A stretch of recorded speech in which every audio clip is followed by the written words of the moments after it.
Good afternoon, Erda. Good afternoon, ma'am. Can you tell me about yourself? I'm working in the George Santos. I live at Olongapo City. I'm 37 years old. I have two kids. Um, boy, 8 years old and 13 years old, ma'am. Okay. I have a few questions for you to answer, so let's start. Why do you want to work as a Yes, maid? because I want to support my children and my family because I'm only one to support my children because my husband died last 2008, ma'am. Okay. And why you choose Malaysia when there's a lot of other country? Ma'am, because Malaysia is a good country and also the employer there is also good. Okay. How are you qualified for this job? I do my best and I work hard to satisfy my employer, ma'am. Okay. May I know what is your educational level is? I'm undergraduate as a computer programming, ma'am. Okay, so you are a college undergraduate, correct? Yes, ma'am. Mm-hmm. Yes, ma'am. What is your recent experience? Ma'am, I work as a catering group leader and purchasing for 3 years, ma'am. And then also I work cleaner for 6 months, ma'am. Okay. Have you worked abroad before? No, ma'am. Do you have experience of taking care of baby or elderly? Yes, ma'am. I have experience because I have own kids and also I do that for my father to take care of my father, ma'am. Okay. Do you have any other special skills? Only cook, ma'am, and then cook and then to to take care of the babies and then the eldest, ma'am. Okay. Are you willing to learn new skills? Yes, ma'am. Are you willing to work with a family where the mother-in-law or any relatives stay together? Uh, yes, ma'am. Currently, are you still working now? No, ma'am. Do you know how to cook? Yes, ma'am. What sort of food can you cook? Filipino food, ma'am. Okay, can you give me example of Filipino food? Like sinigang, adobo, pakbet, chop suey, and then fried chicken, also all fried, ma'am. Okay. Are you aware that you will have to do washing, cleaning, ironing, and cooking? Yes, ma'am. From all the house chores, like washing, cleaning, ironing, and cooking, which do you like most? Ma'am, in the kitchen, ma'am, cooking, ma'am.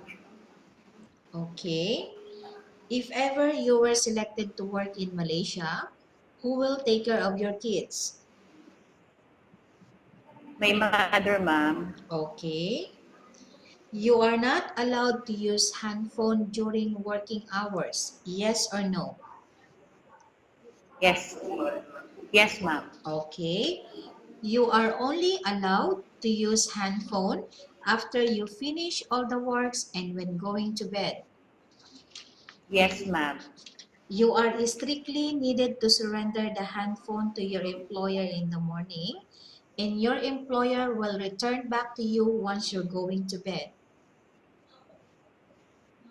Yes, ma'am.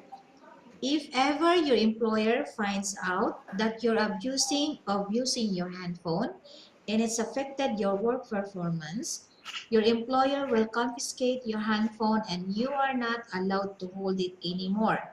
Instead, Your employer will allow you to call to your family 3 times in a month. You're only allowed to bring normal phone and you are not allowed to bring smartphone. Are you agreed for the terms and condition? Yes, ma'am. Are you agreed to the rules and regulation for the handphone? Yes, ma'am. How many years is the contract as you agreed and understand? 2 years, ma'am. Can you describe for me your ethics, your attitude? Yes, ma'am. I'm a disciplined person and I'm a honest person and I do too hard working to my employer, ma'am. Okay. How can you assure to us that you will work hard in Malaysia? I'm sure, ma'am, I promise to hard work in Malaysia and also my employer because I need my work. Okay. Can you promise not to use the telephone without the permission of your employer? Yes, ma'am. Can you promise not to put on makeup but to dress properly while work? Yes, ma'am. Can you promise not to invite friends and relatives without the consent of your employer? Yes, ma'am. Can you promise not to ask for advance salary from your employer under any circumstances? Yes, ma'am. Do you really understand of the rules and regulations of the agency?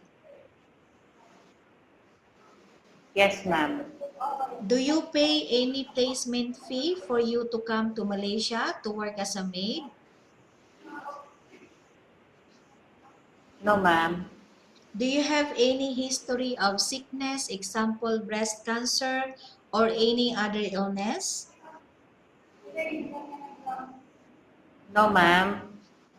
Do you suffer from any skin diseases, allergy or physical defect? No, ma'am. Have you suffered from any serious illness?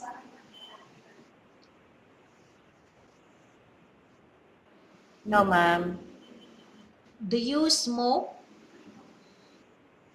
No, ma'am. Do you have any tattoo in your body? Ma'am, I have a tattoo in my foot.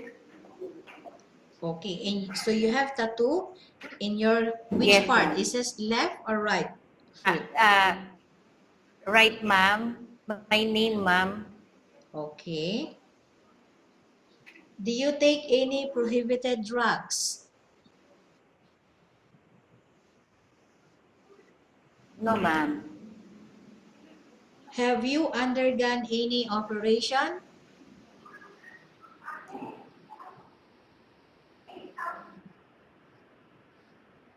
No, ma'am.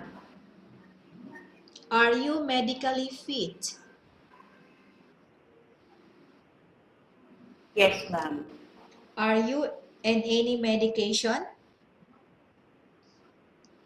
Yes, ma'am. Pardon, ma'am. Okay, I repeat. Are you in any medication?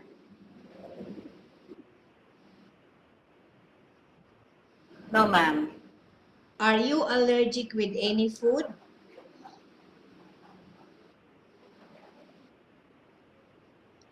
Yes, no, ma'am. Are you prepared to work for the employer of any race? Yes, ma'am. Are you prepared to eat the type of food taken by your employer?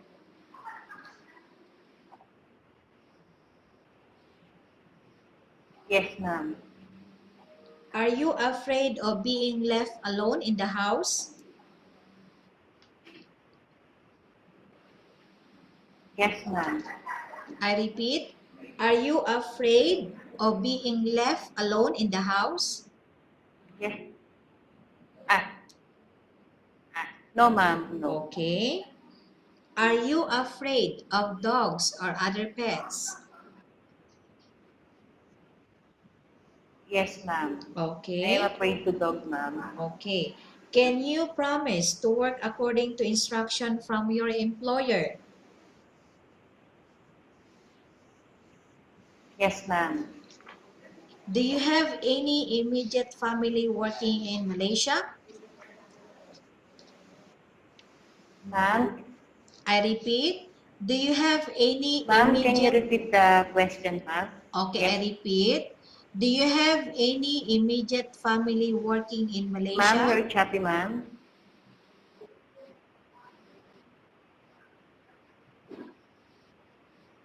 No, ma'am.